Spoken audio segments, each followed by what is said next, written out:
Kamakailan lamang ay napabalitang gagawin daw TV series ang Murder o Murderer, sequel sa naunang Made in Malacanang na kung saan ito ay naging box office hit, hindi tulad ng Murder o Murderer na wala sa kalahati ang kinita at muntik ng mag-flop. Bakit kaya nagkaganon? Marami ang nadismaya sa Murder o Murderer. Ito ang itinuturong dahilan kapagkat kung noong una ay kwento ito ng mga maid sa Malacanang, ito palang pangalawa ay galing lamang kay Amy Marcos ang kwento. Kumbaga, ginawang bida dito siya mismo para pagmukhaing walang alam ang kanyang kapatid na si Pangulong Liel. Siya ang bida dito. Kaya pala gagawing series sa TV para gawing campaign ads. Bistado ka na Amy, na ginawa nyo itong Murder o Murderer para siraan si Pangulong BBM at gawin kang bida-bida. Yan ang dahilan kung bakit hindi kumita ang Murder o Murderer. Maraming nadismaya. Kahit ano pa man ang gawin mo Amy, hindi ka pa rin iboboto ng mga loyalista. Dahil sa pagtraidor mo sa kapatid mo at mga kadugo mo. Alam ng mga loyalista na kailanman hindi nagtatagumpay ang mga traidor. At yan ang magsisilbi sa iyong lesson sa buong buhay mo na kailanman wala kang magiging kakampi sa mga laban kundi ang sarili mong kamag-anak at mga kapatid. Walang dadamay sa iyo kundi sila lamang. Bakit ka nagtatraidor? May usap-usapan na magkakaroon daw ng ikatlong sequel ang Made in Malacanang at ito ay ang Mabuhay Aloha Mabuhay. Nakatitiyak ang marami na ito ay hindi napapanoorin ng mga Pilipino. Dahil tiyak na ang kwentong ito ay version na naman ni Amy Marcos. Tama na Amy, baka makarma ka na. Bueno, panoorin na lang po natin ang video at kayo na ang humusga. Maraming salamat po mga katropa. Director Daryl Yap revealed that Made in Malacanang, a film about the Marcoses that was criticized for historical distortion, is set to be made into a 16-episode series. So, malamang ipalabas ito sa TV at gagawing mini-series. 16 episode nga daw ang kanilang gagawin. Pero bakit parang bigla akong nagduda sa intensyon na gawing series itong Made in Malacanang? Uunahan ko na po kayo. Ito po ay pang sarili ko lang obserbasyon. At magbibigay lang ako ng aking sariling opinion. So ibabahagi ko lang sa inyo kung ano yung para sa akin ang nakikita ko kung bakit ipapalabas sa TV at gagawing series itong Made in Malacanang. Malapit na po ang eleksyon. At sino po ba ang bida sa Made in Malacanang? Yes, sinasabi ko pong bida sa Made in Malacanang. Kasi nung ipinalabas ito sa mga sinihan, ipinagmamalaki nila na ito daw ay istorya ng mga Marcoses. Pero matapos ko siyang panoorin, ang tingin ko, hindi siya istorya ng mga Marcoses. Siya ay istorya ni Amy Marcos. Hindi nga ba't ng bandang huli ng pelikula, sinabi ni Apo Lakay na si Amy ang totoong Made in Malacanang o ang katulong o kasambahay sa Malacanang.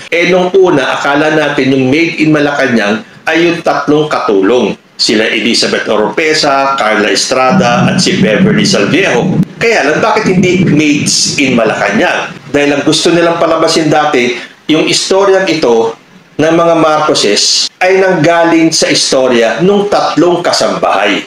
Pero at the end of the film, nalaman nga natin na ang Made in Malacanang ay si Amy Marcos. So naging blockbuster po talaga at naging one of the highest grossing film of all time. Pero bakit after kong mapanood yung pelikula, ang feeling ko para akong nabudol. Dahil ang inaasahan ko, istorya ng mga Marcoses. Pero ang nangyari, nasa background lang yung mga Marcoses. From Apo Lakay, Imelda Marcos, Bongbong Marcos, Irene Marcos, and the rest of the Marcos family. Nakasentro ang istorya kay Amy Marcos. Hindi pa ako masyadong nagduda nun. Pero meron akong isang part ng pelikula na parang na-off ako. Parang pinalabas pa nila si President Bongbong Marcos in a negative light. Nung nag-uusap sila ni Apo Lakay at ang sabi sa kanya ni Apo Lakay, anong alam mo? Wala kang alam kundi mag-party na mag-party. So pansinin niyo, hanggang ngayon, yung mga detractors ni President Bongbong Marcos, laging iginigiit na walang alam si President Bongbong Marcos kundi ang magparty ng magparty. Noong unang pelikulang yan, punong-puno po ang sinihan. Nung nanood kami sa SM North, talaga pong nandun na kami sa dulo sa taas dahil wala ka ng maupuan. Palakpakan pa after the movie. Pero nagkaroon na ako ng katanungan matapos kong panoorin yung pelikula. Bakit ganun?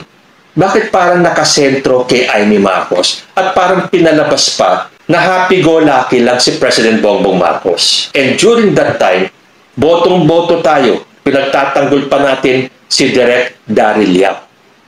Pero after that movie, may mga post na po si Daryl Yap that goes against President Bongbong Marcos. Sabi ko, bakit ganun? Bakit pinababayaan ni Amy Marcos na magsalita si Daryl Yap ng ganun? Yung mga parang mumunting paninira kay President Bongbong. Bakit pinababayaan ni Amy Marcos na magsalita si Daryl against her brother? Samantalang sumikat lang naman si Daryl Yap dahil sa pelikulang yon. At may napanood akong interview ni Amy Marcos. Bakit ganun si Daryl Yap? Kung magsalita, kung magbitiw ng mga salita, ang sagot lang ni Amy Marcos na hindi niya kaya ang katigasan ng ulo ni Daryl Yap. Something to that effect. Hindi ko na po matandaan yung exact words, pero parang ang ibig sabihin ni Amy Marcos let him be, hindi ko siya kayang suhituhin. Sabi ko, bakit ganun? Bakit parang sinisiraan na si President Bongbong Marcos, pinababayaan lang ni Amy Marcos? And true enough, hindi lang pala ako ang nakaramdam niyan. Marami po sa mga Marcos loyalist ang nakaramdam niyan. And if I am not mistaken, looking back, nung nagpo-promote sila ng pelikulang yan, never kong narinig si President Bongbong Marcos na nag-promote ng pelikulang Made in Malacanang. Again, I may be wrong. Baka ako lang ang hindi nakakita. Baka may mga lumabas naman ng mga article na pinopromote ni President Bongbong Marcos yung pelikula. So nagkaroon ng mga bulong-bulungan, bakit ganun ang kinalabasan ng pelikula? And true enough, kung itong first movie, yung Made in Malacanang, became one of the highest grossing film of all time, yung pong second film, yung Martyr or Murderer, hindi man lang po umabot sa kalahati ng kinita ng Made in Malacanang. And I was witness to that. Nung nanood kami ng Made in Malacanang, sinabi ko sa inyo, halos wala na kaming naupuan. Nasa dulong-dulo kami sa sulok. Nung nanood kami ng Martyr or Murderer, yung second installment ng trilogy supposedly ng mga pelikula ni Daryl Yap about the Marcos family, wala pa po kaming 20 katao sa loob ng sinihan. Bigla akong nalungkot. Ano nangyari? Bakit ganun? Kung ano ang ikinadami ng taong nanood ng Made in Malacanang, ito, bakit parang binoykot ng mga loyalista yung pelikula? So kahit na pinangalanda nila na naging super hit daw yung Martyr or Murderer, hindi ako naniwala. Because I was witness kung gaano kahina yung pelikulang yon. Well, may mga lumabas naman na publicity na sinabi nila na mahina kasi weekdays, baka pagdating ng weekends, lalakas yan. Nanood po kami weekends. Pero wala pa po kaming 20 sa loob ng SM North Cinema. So sabi ko, bakit kaya? Dahil ba sa unti-unting lumalabas ang katotohanan na kinokontra ni Amy Marcos ang kanyang kapatid at nawalan ng gana ang mga Marcos loyalists sa mga nilalabas na statement ng direktor ng Made in Malacanang? So lumipas ang ilang buwan after ng showing ng Martyr or Murderer, and they were touting about the third installment na ang title ay Mabuhay, Aloha, Mabuhay. Wala na pong naging third installment. Bakit kaya? Dahil hindi kumita yung second movie at anticipated na ng mga producer na hindi nakakagatin ng tao dahil nalaman na ng mga Marcos loyalists na hindi pala kwento ng mga Marcoses yung mga pelikula, kundi kwento lang ni Amy Marcos at naging background story lang ang ibang miyembro ng Marcoses. Wala naman siguro makakapag-deny sa sinasabi ko dahil kung kumita yung second movie, dapat ora-orada na ginawa rin yung pangatlong pelikula.